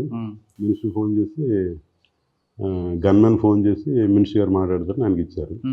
ఇచ్చిన తర్వాత మీకు ట్రాన్స్ఫర్ అంటున్నారు, మీకు 2 years అయిపోయిందంట అని అన్నారు. అంటే సార్ అన్న అదే ట్రాన్స్ఫర్ అయిపోతుందంట, చేసేస్తారంట, మీరు ఇక్కడి నుంచి మార్చేస్తున్నారు, మీరు తమ్ముడి దగ్గరికి వెళ్ళిపోండి అన్నాడు. నాకు అర్థమైపోయింది గజపతినగరం. సార్ అలాగే సార్ అన్నాను. అలాగే గజపతినగరం డివో పడిపోయింది అనమాట. ఎక్కడండి? గజపతినగరంలో వాళ్ళ తమ్ముడు ఎక్కడ ఎమ్మెల్యే కదా, అన్న పంపించి తమ్ముడు దగ్గర ఏం నేర్చుకున్నారు. అక్కడ కూడా 2 years కంప్లీట్ చేశాను. 2 years కంప్లీట్ చేసిన తర్వాత మళ్ళీ ఆయన దగ్గర నుంచి ఫోన్ వచ్చింది. ఆయన దగ్గర ఫోన్ వచ్చి మీకు ట్రాన్స్ఫర్ చేస్తున్నారు, ఎస్కోట్ కానీ బొబ్బిలి రోల్ కానీ రెండిట్లో ఏదో పడుతుంది అన్నారు. మీకు ఏది కావాలన్నాడు ఆయన. నాకైతే ఎస్కోట్ కావాలన్నా, కానీ డివోలు వచ్చి బొబ్బిలి రోల్ పడింది, ఎస్కోట్ పడలేదు. ఎందుకో నాకు బొబ్బిలి రోజులు పెద్దగా నచ్చలేదు. ఒక 6 మంత్స్ 7 మంత్స్ ఉండి మళ్ళీ పోలీస్ ట్రైనింగ్ కాలేజ్ ఒక కాగితం పెట్టాను. పెడితే రెండు అన్నారు వాళ్ళు. మళ్ళీ వెళ్ళి పోలీస్ ట్రైనింగ్ కాలేజ్ మళ్ళీ వెళ్ళి జాయిన్ అయ్యాను. ఎందుకంటే బొబ్బిలి ఎందుకు నచ్చలేదు మీకు? అంటే అక్కడ అంటే జాబ్ సాటిస్ఫాక్షన్ పెద్దగా లేదు. అందుకే ఆడ కేసులు లేక అంటే ఏ రకంగా కూడా అక్కడ అంటే ఇంపార్టెన్స్ లేదు. అక్కడ ప్రాపర్టీ ఆఫీసులు ఉండవు, రోడ్ యాక్షన్లు ఉండవు, లేకపోతే ల్యాండ్ ఆర్డర్ ఇష్యూలు ఉండవు. మనకంటే అసలు ఏ రకంగా మనకు గుర్తింపు లేదు. చాలా మంది అదే కోరుకుంటారు కదా, పీస్ఫుల్ పొలిటీషియన్ కావాలనుకుంటారు కదా. అంటే పీస్ఫుల్ అప్పటికే ఫ్యామిలీకి దగ్గరగా ఉండొచ్చు. ఎస్కోట కాదు విజయనగరం అని చెప్పి విజయనగరం లోకల్గా ఉండొచ్చు. మళ్ళీ పోలీస్ ట్రైనింగ్ కాలేజ్ పెడితే ఎస్కోట్లో చేశారా? పోలీస్ ట్రైనింగ్ కాలేజ్ ఎస్కోట్ చేయలేదు. ఎస్కోట్ కానీ బొబ్బిలి రోజులు కానీ పడుతుంది అన్నారు. ఎక్కడ కావాలంటే ఎస్కోట్ కావాలన్నారు. కానీ ఆర్డర్ వచ్చేసరికి బొబ్బిలి రోజులు పడింది. ఆయన ఇంక వెంటనే అంటే ఆయన ఏమైనా హర్ట్ అవుతారని చెప్పి ఒక 6 నెలలు 7 నెలలు పనిచేసి మళ్ళీ పోలీస్ ట్రైనింగ్ కాలేజ్కి ఆప్షన్ పెట్టుకుని వస్తాను. పీటీసీ తర్వాత అండి పోలీస్ ట్రైనింగ్ కాలేజ్ వచ్చిన తర్వాత అక్కడ చేసిన తర్వాత అక్కడ కూడా 5.5 years పనిచేస్తాను. ఎస్ఐగా 5.5 years పనిచేస్తాను. సిఏగా 5.5 అక్కడ మరి ఎవరు రాలేదు? ఐజీ గారు ఇక్కడ పని చేస్తున్నారు రాలేదు. 5.5 years తర్వాత ఇంకా అక్కడే వచ్చిందా? ఇంకా రాలేదు. నేను ఉద్దేశం ప్రమోషన్ వచ్చే వరకు ఉందాం అనుకుంటే మీకు టర్మ్ అయిపోయిందని చెప్పేసి విఆర్కి వచ్చామన్నారు. విఆర్కి వచ్చామంటే విఆర్కి జాయిన్ అయిపోగానే డిఐజీ గారు శ్రీకాంత్ గారు అప్పుడు ఆ సార్ ఏమో భోగపురం వేసిన తర్వాత భోగపురం జాయిన్ అయిన తర్వాత అక్కడ ఉండే లోకల్ ఎమ్మెల్యే గారు నా గురించేమో డిఐజీ గారి ఆఫీస్కి, డీజీపీ గారి ఆఫీస్కి, సీఎం గారి ఆఫీస్కి అన్ని చోట్ల తిరగడం మొదలుపెట్టాడు. నన్ను ట్రాన్స్ఫర్ చేసిమని నాకు అడుగుతాడు. ఏమని అడుగుతాడంటే, మేము ఇచ్చిన లెటర్ మీద వచ్చారా, మేము ఇచ్చిన లెటర్ లేకుండా వచ్చారా? ఆఫీసర్ పోస్టింగ్ అని చెప్పుంటారు. నేనేమనంటే ఆ విషయం ఇప్పుడు వద్దు, డిస్కషన్ వద్దు. మీకు నచ్చని పని ఏదైనా నేను చేస్తే, లేకపోతే నా పని వల్ల మీకు నష్టం కలిగితే మీరు వద్దు, నేనే వెళ్ళిపోతాను. మీరు నాకు మాట చెప్తే చాలు, నేను వెళ్ళిపోతాను. నేనే కొత్త వ్యక్తి కాదు, నేను మీకు తెలిసిన వ్యక్తిని. నా వల్ల మీకు కానీ మీ పార్టీ కానీ ఏ ఇబ్బంది ఉండదు అని చెప్పాను. చెప్పిన తర్వాత ఆయన ఇంకా పట్టువదల విక్రమాటలో తిరగడం మొదలుపెట్టాడు. ఇంకా మొన్న ఎలక్షన్ కాకుండా అంత ముందు ఎలక్షన్ అంటే అప్పుడు రూలింగ్ తెలుగుదేశం ఉంది, ఎలక్షన్కి వెళ్తుందన్నమాట పార్టీ. ఈయనేమో వాళ్ళ పార్టీ హైకమాండ్కి కంప్లైంట్ చేసి ఎలక్షన్కి వెళ్ళమంటున్నారు, ఇలాంటి సీఎలు ఉంటున్నాయి, ఏమి వెళ్తామని చెప్పి నా మీద ఇంటెలిజెన్స్ వాళ్ళు ఎంక్వైరీ చేస్తే వాళ్ళకి ఏం పెద్దగా ఏం తప్పేం దొరకకపోతే మరి అలాగనే వాళ్ళు చెప్పింది కూడా వినాలి కదా. నాకేమో విజయనగరం 2 town వేసి ఇంకా మంచిదే కదండి. ఆ ఉద్దేశంతో మొత్తానికి ఏ ఉద్దేశం తెలియదు. పాలరాజు గారు ఉన్నారు, పాలరాజు గారు విజయనగరం 2 town వేశారు. 2 town వేసిన తర్వాత ఎలక్షన్ అక్కడే ఫేస్ చేసి, ఎలక్షన్ అయిపోయిన తర్వాత ఒక 6 నెలలు ఉన్న తర్వాత మళ్ళీ ట్రాన్స్ఫర్. మళ్ళీ ఎక్కడ వేశారంటే మళ్ళీ విఆర్ రాగానే సార్ విఆర్లో ఉన్నప్పుడు జీతం రాదు కదా, మరి జీతం ఎప్పుడు క్లెయిమ్ చేసుకుంటారు? మళ్ళీ పోస్టింగ్ వచ్చిన తర్వాత క్లెయిమ్ చేసుకుంటారు. మరి అంతవరకు మరి ఖర్చులు ఇంటికి అవన్నీ కొద్దిగా ఇబ్బంది అండి ప్రాక్టికల్గా. అదైతే ఇబ్బంది అంటే నేను ఎప్పుడు దేవుడి దయ వల్ల ఎప్పుడు నెల 2 నెలలు తప్పి నాకు ఎప్పుడు ఆ ప్రాబ్లం రాలేదు. వైజాగ్ సిటీకి రాగానే అక్కడ కమిషనర్ గారు వెంటనే నాకు కమిషనర్ గారు రేంజ్ పంపించారు. పలానా కావాలంటే అందులో లక్కీగా నా పేరు ఉంది. నాకు గోపాలపట్నం ట్రాఫిక్ వేశారు. అంటే సిటీలో వెస్ట్ ట్రాఫిక్ అంటారు దాన్ని, అక్కడ వేశారు. అంటే మీరు పనిచేసిన గోపాలపట్నం సబ్ డివిజన్లో పబ్లిక్ ట్రాఫిక్ సెన్స్ ఉందనుకోవాలా లేదనుకోవాలా? అంటే పర్వాలేదండి. అంటే అక్కడ కూడా సిఐ పోస్ట్ అండి, వెస్ట్ ట్రాఫిక్. అయితే అక్కడ నాకు కొంత సాటిస్ఫాక్షన్ ఉందండి. ఎలాగంటే ఎన్ఏడి ఫ్లైఓవర్ ఆ టైంలోనే కన్స్ట్రక్షన్, అలాగే ఆనందపురం టు అనకాపల్లి హైవే కూడా అప్పుడే కన్స్ట్రక్షన్. ఇవన్నీ కూడా కన్స్ట్రక్షన్ అవుతున్నాయి. తర్వాత మన పెందుర్తి స్వామీజీ గారు అప్పుడు మంచి రైజింగ్లో ఉన్నారు. ఈ అన్ని డ్యూటీలు కొద్దిగా కత్తిమీద స్వామిలో ఉండేవి, అన్నీ కూడా బాగానే చేసాం. అయితే సింహాచలంలో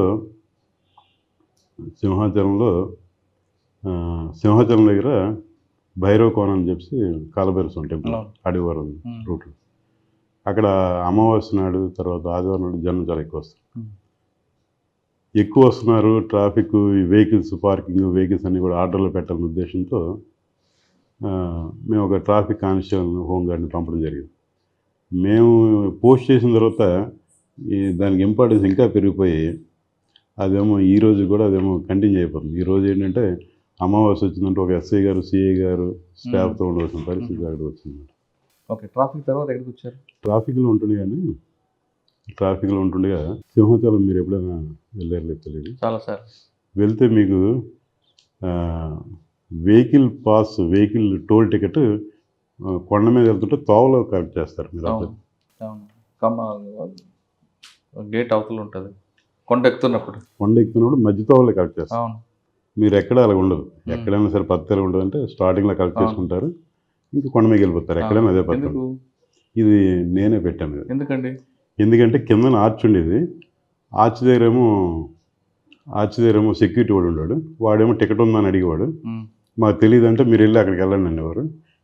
ఈ బండి వెనకాల 4 బళ్ళు ఉండి వీడు వెనకాలకి వెళ్ళడానికి అయ్యేది కాదు, వెనకున్నాడు ముందుకు రావడానికి అయ్యేది కాదు. ప్రతిరోజు ఇష్యూ ఉండేది అన్నమాట. ఇష్యూ ఉంటే నేనేం చేశానంటే మధ్యతో వరకు వచ్చేవాడు రిటర్న్ అవ్వడు కదా, అక్కడేమో సెలెక్ట్ చేసిన ప్లేస్ కూడా వెహికల్స్ 4 వెహికల్స్ వచ్చిన ఇబ్బంది ఉండదు అన్నమాట. అలాంటి ప్లేస్ సెలెక్ట్ చేసి అక్కడ పెట్టించమాట. ముందు వాళ్ళకి ఎందుకు పెట్టించారు అర్థం కాలేదు. రాను వాళ్ళకి అర్థమయ్యి ఇప్పుడేమో పర్మనెంట్ బిల్డింగ్ కూడా కట్టారు అక్కడ. ఐడియా ఉంది. ఆర్చ్కి ముందు ఉండేది, ఇప్పుడు మధ్యలోకి వచ్చింది. ట్రాఫిక్ తర్వాత ఎక్కడికి వచ్చారండి? అదొక సాటిస్ఫాక్షన్. తర్వాత ట్రాఫిక్లో ఉంటుండగానే 1-2 సార్లు ఏమైందంటే శనివారం నాడు చాలా ఎక్కువ మంది వస్తారు సింహాచలం. వస్తే 1-2 సార్లు పేపర్లో వార్త వచ్చింది, భక్తులు ఇబ్బంది పడ్డారు, ఈరోజు భక్తులు చాలా ఎక్కువ మంది వచ్చారు. కమిషనర్గా శ్రీకాంత్ గారు ఉండేవారు. మాకేమో ట్రాఫిక్ హెడ్ ఏడీసీపీ గారు ఆదినారాయణ సార్ ఉండేవారు. ఆదినారాయణ సార్ మాకేమో శరత్ రాజ్ కుమార్ అని మా బ్యాచ్ ఉంటే ఆయన ఏసీపీ ఉండేవాడు. మేమంతా కలిపి డిస్కస్ చేసి ఏం చేసామంటే శనివారం నాడు మనం అన్ని పోలీస్ స్టేషన్ నుంచి కొంత స్టాఫ్ మొబైలైజ్ చేసి శనివారం పెడదాం. మళ్ళీ మిగిలిన రోజు ఎవరి ఉద్యోగాలు చేసుకుంటారు. ఒక స్టాండర్డ్ 25 మంది 30 మంది మిగిలిన అన్ని చోట్ల ఉంటుంది. గాజువాక, మధురవాడ, ఇలా ట్రాఫిక్ వాళ్ళు అందరు కలిసి ఆ సిస్టమ్ పెట్టాం. అది ఈరోజు కూడా కంటిన్యూ అవుతుంది. ఉదయం 7:30-8 వస్తారు ఈ స్టాఫ్ అంతా కూడా. వాళ్ళు పాయింట్స్లో ఎవరి డ్యూటీలు చేసుకుంటారు. మధ్యాహ్నం దేవస్థానంలో ఏమో ప్రసాదం పులిహోర పెడతారు. అది చేసుకుని సాయంకాలం 5కో 6కో వెళ్ళిపోతారు అన్నమాట. అది ఈరోజు కూడా కంటిన్యూ అవుతుంది. అంటే 2 ఉన్నాయి మీకు మార్క్స్ అక్కడ. 2 ఇంకోటి చెప్తానండి. అంటే ఇందులో నా రోల్ తక్కువ. ఇది చందనోత్సవం సంబంధించింది. మెయిన్ ఏంటంటే ఈవో గారు సూర్యకుమార్ గారు ఉండేవారు. అలాగే మా ఏసీపీ శరత్ రాజ్ కుమార్. ప్రతిసారి ఏంటంటే కొండ మీద ఈ వెహికల్స్ అంతా హెవీ జామ్ అయిపోయింది అన్నమాట. దానికి సిస్టమ్ ఏం పెట్టామంటే వెహికల్స్ అన్నీ కిందనే ఉంటాయి. ప్రైవేట్ కార్ వచ్చిన వాళ్ళు కూడా ప్రైవేట్ కార్ పార్క్ చేసుకుంటారు. ఆ టోకెన్ చూపిస్తే లగ్జరీ బస్సులు కింద పెడతారు. ఆ బస్సు ఎక్కవలసింది అందరూ. Free bus. ఆ బస్సు ఎక్కుతారు. దర్శనం అయిన తర్వాత ఏ బస్సు రెడీ ఉంటే ఆ బస్సు ఎక్కి వచ్చేస్తారు. ఆ సిస్టమ్ పెట్టాము. కొండ మీద ట్రాఫిక్ తగ్గుతుంది. అది ఈరోజు కూడా అది లాస్ట్ 3-4 ఇయర్స్ నుంచి అది కంటిన్యూ అయిపోతుంది. అదొకటి మనకి సాటిస్ఫై. అంటే మన రోల్ కంటే కూడా మేడం ఈవో గారు అలాగే మా మీ సర్వీసులో 500 రూపాయలకి మర్డర్ చేసిన వ్యక్తిని పట్టుకున్నారట కదా. అంటే మీరు ఒక్కరు కాదు, మీ టీం వర్క్ అది. అంటే ఇలాంటివి చాలా జరుగుతుంటాయి. అంటే ఇందులో ఏంటంటే ఎప్పుడు కూడా ఈ కేసుల్లో క్రైమ్ కానిస్టేబుల్, హెడ్ కానిస్టేబుల్ ఎవరు ఉంటారో వాళ్ళ రోల్ మెయిన్ ఉంటుంది. ఎక్కడండి, ఏ పోలీస్ స్టేషన్ జరిగింది? అది తుని టౌన్ పోలీస్. తుని. అంటే మీరు ట్రాఫిక్ ద్వారా తుని వచ్చారా? ట్రాఫిక్ తర్వాత నేను వెస్ట్ ట్రాఫిక్లో ఉన్నాను. వేరే సిఐ గారు నేను చెప్పిన స్వామీజీ రికమెండేషన్తో ఆ వెస్ట్ ట్రాఫిక్ కావాలని అడిగారు. వెస్ట్ ట్రాఫిక్ కావాలని అడిగితే నాకు పై అధికారులతోనే మంచి పని చేసుకుంటాను ఒక పేరు ఉండడం వల్ల నాకు మెసేజ్ వచ్చింది, మీ పోస్ట్ అయితే లేపేస్తాను, మీకు ఎక్కడైనా కావాలా అని. అంటే నేను ఎయిర్పోర్ట్ ఇమిగ్రేషన్ అడిగాను. అదెందుకు, మీరేమైనా లా అండ్ ఆర్డర్ చేయొచ్చు కదా. లేదు ప్రమోషన్ ఎడ్జ్లో ఉన్నాను ఎయిర్పోర్ట్ ఇమిగ్రేషన్ ట్రై చూద్దాం అవకాశం ఉంటే ఇస్తాం అన్నారు. మొత్తానికి ఏంటంటే ఎయిర్పోర్ట్ ఇమిగ్రేషన్ ఇచ్చారు. ఎయిర్పోర్ట్ ఇమిగ్రేషన్లో ఒక 1 year అంతా పనిచేస్తాను. అక్కడ నుంచి అక్కడి నుంచి డిఎస్పీగా రాజమండ్రి ఏసీబీకి వచ్చాను. Rajahmundry ACB anti corruption promotion ఎంతకాలం ఉండి ఏసీబీలో? ఏసీబీలో 1 year పనిచేస్తాను. 1 year పనిచేస్తాను. 1 year. ఏమన్నా ట్రాప్ కేసులు అందులో ఉన్నాయండి, చాలా పెద్ద పెద్ద. నేను చెప్పొచ్చా? అంటే ట్రాప్ కేసులు ఉన్నాయండి. ఒక సిఏ గారు ఒక కేసులో ఉన్నాయి, ఒక ఎస్ఐ గారు ఒక కేసులో ఉన్నాయి, జిల్లా పరిశ్రమ శాఖ మేనేజర్ ఒక కేసులో ఉన్నాయి, ఎగ్జిక్యూటివ్ ఇంజనీర్. ఎక్కువగా ట్రాప్ కేసుల్లో కన్విక్షన్ వస్తుంది కానీ డిఏ కేసులు ఎందుకు రాదు? అంటే మంచి క్వశ్చన్ అండి ఇది. డిఐ కేసుల్లో ఏమవుతుందంటే వాళ్ళకి గైడెన్స్ ఇచ్చిన వాళ్ళు ఎవరెవరు ఉంటారు. మీరు ఇది ఇలా క్లెయిమ్ చేసుకుంటే ఇది క్లోజ్ అవుతుంది, ఇది ఇలా చేసుకుంటే ఇలా అవుతుంది అని చెప్పి ప్రతి దానికి ఒక మార్గం ఉంటుంది. ట్రాప్ కేసులు ఉంటుందా? అందులో ఉండదు. డిఐ కేసులో ఆ ముందు రేటుతో బావమత్తు అప్పు తీసుకున్నట్టు, లేకపోతే ఇంకోటి ఏదో చేసుకున్నట్టు, ఇలా రకరకాల క్రియేట్ చేసుకోవడానికి ఒక అవకాశం ఉంటుంది. ట్రాప్లో సలహా ఇచ్చేవారు. ట్రాప్లో ఏమవుతుందంటే టెక్నికల్ ఎవిడెన్స్, ట్రాప్లో అంతా కూడా టెక్నికల్ ఎవిడెన్స్ వల్ల మీడియేటర్స్ కూడా మీకు తెలిసిందే గెజిటెడ్ ఆఫీసర్లు వస్తారు అని చెప్తే ఎవరు హాస్టల్ ఎవరు కాబట్టి ఎక్కువ కష్టం. ఏసీబీ తర్వాత ఏసీబీ తర్వాత ఏసీబీలో ఉంటుండగా ప్రజెంట్ ఎలక్షన్ జరిగింది, గవర్నమెంట్ మారింది. అక్కడైతే బాగానే ఉన్నాం. ఒక సీనియర్ ఆఫీసరు మనకి కబురు వచ్చింది ఏంటంటే ఎవరు న్యూట్రల్, ఎవరు ఏ పార్టీ ఇలాంటివి చేస్తున్నారు, మీ మీద మంచి ఒపీనియన్ ఉంది, మీకు ఏదో పోస్టింగ్ ఏదో లా అండ్ ఆర్డర్ పడే అవకాశం ఉంది. మనం సరే కానీ మనకి ఏ ఛానల్ పట్టుకోలేదు. సడన్గా పెద్దాపురం డివో పడింది. అప్పుడు కాకినాడలో మా బ్యాచ్మేట్ రఘువీర్ విష్ణు ఉన్నాడు. అప్పుడు ఆయన వచ్చి 1 month ఎంత అవుతుంది, ఆయనే ఫోన్ చేసి శ్రీహరి నీకు ఏదో డివో పడినట్టుంది పెద్దాపురం, ఇద్దరు ఒక జిల్లా ఉండడం వచ్చాయన్నారు. కానీ మీకు రమ్మని చెప్పి ఆయన వెళ్ళిపోయారు కదా. తర్వాత ఆయన ట్రాన్స్ఫర్ అయిపోయింది.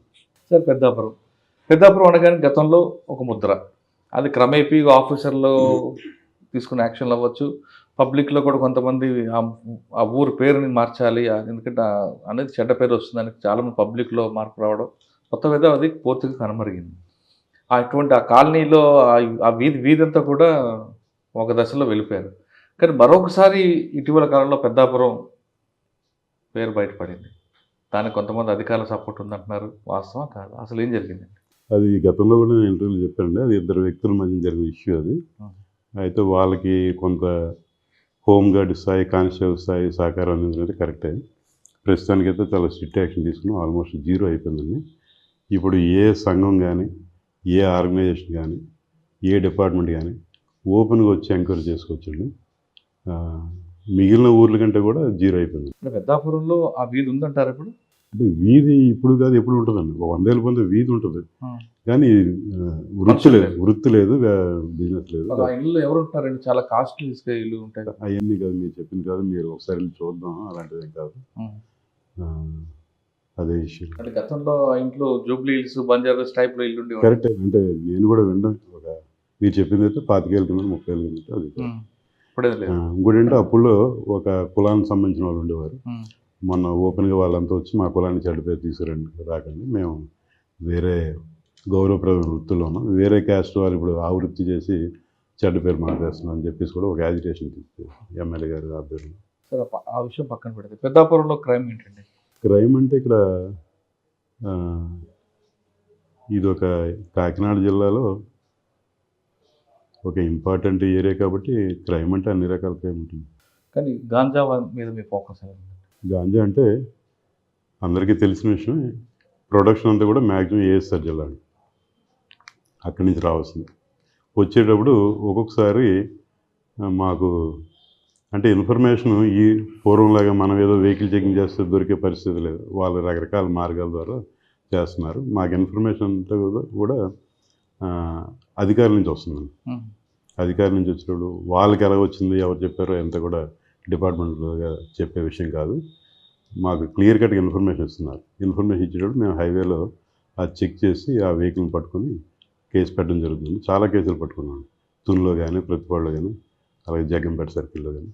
సార్, ఫైనల్గా చెప్పండి, పోలీసింగ్తో పాటు మీరు ఎథిక్స్ మీద ఎక్కువగా ప్రయారిటీ ఇవ్వడం, ఫ్రెండ్లీ పోలీసింగ్కి ఎక్కువగా ప్రయారిటీ ఇవ్వడం వెనక ఉద్దేశం ఏంటి? అంటే సొసైటీలో సార్థకత అంటే అదేనండి. ఈ కేసు ఆ సీట్లో ఎవరున్నా చేస్తారు, అరెస్టు, ఎఫ్ఐఆర్, ఛార్జ్ షీట్ ఇదంతా రొటీన్ అండి. ఇదంతా రొటీన్, ఇదే ఫైనల్గా మిగులుతుంది అంటారా? అంత పక్క. ఓకే. తర్వాత మీరు ట్రెడిషనల్ క్రైమ్ని చూసుకొచ్చారండి అవును. మీరు డ్యూటీలో ఉన్నప్పుడు. తర్వాత white colour offence, plus cyber crime. ఇప్పుడున్న జనరేషన్ మీరు దాకా చెప్పారు ఫస్ట్ కేసులో ఒక చిన్న లీడ్ తీసుకొని గుణపురం, పర్లాకిమిడి, నవపడ అవన్నీ తిరగడం, అంటే ఒక ప్యాషన్గా తీసుకెళ్లారు. అప్పుడు క్రైమ్ కూడా తక్కువ ఉంటుంది కాబట్టి ఒక కేసు మీద ఎక్కువ ఫోకస్ చేస్తారు. ప్లస్ మీకు ఇంటెలిజెన్స్, పబ్లిక్ ఇంటెలిజెన్స్ ఎక్కువ ఉంటుంది. ఇప్పుడున్న జనరేషన్ ఎక్కువ టెక్నాలజీ మీద డిపెండ్ అవుతున్నారు. టెక్నాలజీ డిపెండ్ అవుతున్నారు కానీ హ్యూమన్ ఇంటెలిజెన్స్ అనేది మర్చిపోతున్నారు. ఇప్పుడు మర్చిపోవడం బెటర్ అంటారా, లేదా టెక్నాలజీ మీద డిపెండ్ అవ్వడం బెటర్ అంటారా? అంటే టెక్నాలజీ చాలా ఇంపార్టెంట్. ఇప్పుడున్న పరిస్థితుల్లో టెక్నాలజీ ఇంపార్టెంట్, దాన్ని ఎవరు కాదని లేరు. కాకపోతే ట్రెడిషనల్ కూడా వదిలేయకూడదు. అంటే రాను రాను పరిస్థితులు ఏంటంటే క్రైమ్ రికార్డ్స్ చాలా ఇంపార్టెంట్ పోలీస్ స్టేషన్. గతంలో సుపీరియర్ ఆఫీసర్ ఎవరు వచ్చినా కూడా ఆ క్రైమ్ రికార్డ్స్ మీద ఎక్కువ ఫోకస్ పెట్టారు. రికార్డ్ ఎలా మెయింటైన్ చేస్తున్నారు ఏంటి. ఇప్పుడున్న కొత్త జనరేషన్ ఏంటంటే దాని మీద మినిమం నాలెడ్జ్ లేకుండా చేస్తున్నారు అన్నమాట. ఒక రకంగా చెప్పాలంటే 80-20 లాగా టెక్నాలజీ అంతా ఒక 80% ఇచ్చినా 20% అయితే దాన్ని నెగ్లెక్ట్ చేయడానికి లేదు. ట్రెడిషనల్ అది ఉండాల్సింది ఉంటే బెటర్. కొన్ని ఆ విషయాల మీద మనకి వర్కౌట్ అవ్వచ్చు అన్నమాట. ఓకే. ఇంకా మీ వృత్తి పోలీసింగ్, ప్రవృత్తి కవితలు రాయడం. మీరు రాసిన కవితల్లో మీకు బాగా నచ్చింది ఒక సమాజానికి సంబంధించిన ఒకటి చెప్పండి. అంటే నేను కవితలు అయితే రాయలేదండి. కవితలు ఎవరు రాస్తారు? కవితలు రాయలేదు. కవితలు మనకు రాని సబ్జెక్టు. ఒక ఆయనతో మీలాగే బొబ్బిల్లో ఒక జూనియర్ లాయర్ గారు, పేరు గుర్తురావట్లేదు, జూనియర్ లాయర్ గారు పరిచయం అయ్యారు. పరిచయం అయితే నేను ఆయనతో అన్నాను, కవిత్వం, ఆయన కవి మంచి, నాకు కవిత్వం రాదండి అని అంటే, కవిత్వం చాలా ఈజీ సార్ అని. అదేంటండి అంత ఈజీ అనుకుంటే, ఎలాగండి ఏంటంటే ఆయన చిన్న ఎగ్జాంపుల్ చెప్పాడు. ఏంటి ఎగ్జాంపుల్ అంటే, వసంతం వచ్చింది, కోయిల కూసింది, ఎలా ఉంది సార్ అన్న, బాగుందండి అంటే, ఇది కవిత్వం కాదు సార్ అన్నాడు. ఇది కవిత్వం కాదంట. మరి ఏంటండి కవిత్వం అన్నాడు. కోయిల కూసింది, వసంతం వచ్చింది.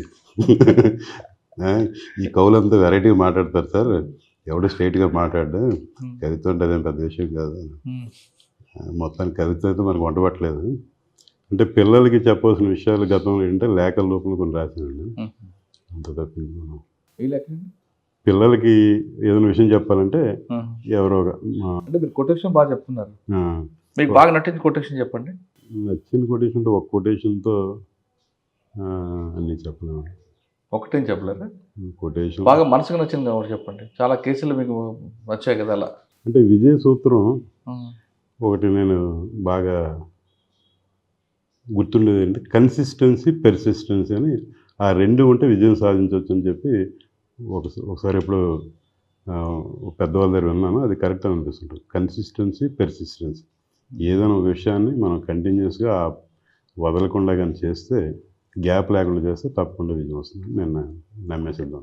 సార్ ఇప్పుడు ఎస్పీ గారి మీద చెప్పండి ఒకటి. మా కాకినాడ జిల్లా ఎస్పీ గారు శ్రీ జి బిందుమాధవ్ ఐపీఎస్ గారు, ఆయన చాలా అనుభవం వ్యక్తి. అంటే మేము గతంలో చాలామంది అధికారులు పనిచేసాం. మేనేజ్మెంట్ అంటే సింప్లిఫై చేస్తారు ఆయన. అంటే పోలీస్ అడ్మినిస్ట్రేషన్ కానీ, కేసులు కానీ సూక్ష్మంలో మోక్షంలో ఇలా చేసుకుంటే చాలా ఈజీ అన్నమాట. సార్ ఆయన మీద కొటేషన్ చెప్పండి, ఆయన పేరు మీద. కొటేషన్ అంటే మనకు అంత రాదు. అయితే ఆయన చెప్పినట్టు ప్రతిరోజు కూడా కాన్ఫరెన్స్ కానీ లేదా క్రైమ్ మీటింగ్ ఏదైతే ఉందో అది ఫాలో అయితే ఎస్ఐలు కానీ, సిఐలు కానీ, మేము కానీ హ్యాపీగా ఉద్యోగం చేసుకోవచ్చు. అంటే పూర్వం ఈ టెక్నాలజీ అన్నీ లేని కాలంలో ఎప్పుడు ఏ ఆఫీసర్ వస్తారో తెలియదు, ఏ ఆఫీసర్ వచ్చి ఏ రికార్డు చూస్తారో తెలియదు, ఏం రాసేస్తారో తెలియదు. అలాంటి పరిస్థితుల్లో మేము ఎస్ఐ ఉద్యోగం, సిఐ ఉద్యోగం చేస్తాం. ఇప్పుడున్న వాళ్ళు హ్యాపీ అండి. ఇప్పుడున్న అధికారులందరూ కూడా ఆల్ ర్యాంక్స్, మీరు ఈ పని చేయండి అన్నారు, ఆ పని చేసుకుంటే హ్యాపీ అన్నమాట. అది కూడా చేయలేకపోతున్నారు కొంతమంది. కారణం అంటే జనరేషన్ గ్యాప్ అండి, కాదు అంతకుముందు మనం ఇంకేం చెప్పండి. సార్ ఫైనల్గా చెప్పండి, డిపార్ట్మెంట్కి వచ్చే వాళ్ళ కోసం మీరు ఇచ్చే మెసేజ్. మాకు అప్పుడు ఇంటర్వ్యూ ఉండేదండి. మా ఇంటర్వ్యూ బోర్డులో మా అదృష్టం కొద్దీ విజయరామారావు గారు చైర్మన్, ట్రైనింగ్ డిఐజీ గారు వ్యాస్ గారు, రేంజ్ డిఐజీ ఎంవి కృష్ణారావు గారు. సేమ్ క్వశ్చన్ అడిగారండి. పోలీస్ డిపార్ట్మెంట్ మీద నీ అభిప్రాయం ఏంటని చెప్పి నేను ఆ రోజు చెప్పిన మాట ఏంటంటే కొంతమంది చెడ్డవాళ్ళ వల్ల డిపార్ట్మెంట్ అందరికీ చెడ్డ పేరు వస్తుంది, కొంతమంది చెడ్డవారి వల్ల డిపార్ట్మెంట్ అందరికీ చెడ్డ పేరు వస్తుంది. 34 సంవత్సరాల కిందట ఏ స్టేట్మెంట్ ఇచ్చానో ఈ రోజుకి అదే స్టేట్మెంట్ కట్టుబడి ఉంది. దాని మీద స్ట్రిక్ట్ చెప్పారు. పోలీస్ డిపార్ట్మెంట్ అనేది ప్రజలకి సేవ చేయడానికి ఉన్న డిపార్ట్మెంట్. కానీ సార్ చెప్పినట్టుగా కొంతమంది వల్ల అందరికీ చెడ్డ పేరు వస్తుంది. కాబట్టి ఆ కొంతమందిలో మార్పు రావాలంటే సమాజంలో జరుగుతున్న పరిణామాల వల్ల మార్పు రావాలంటున్నారు.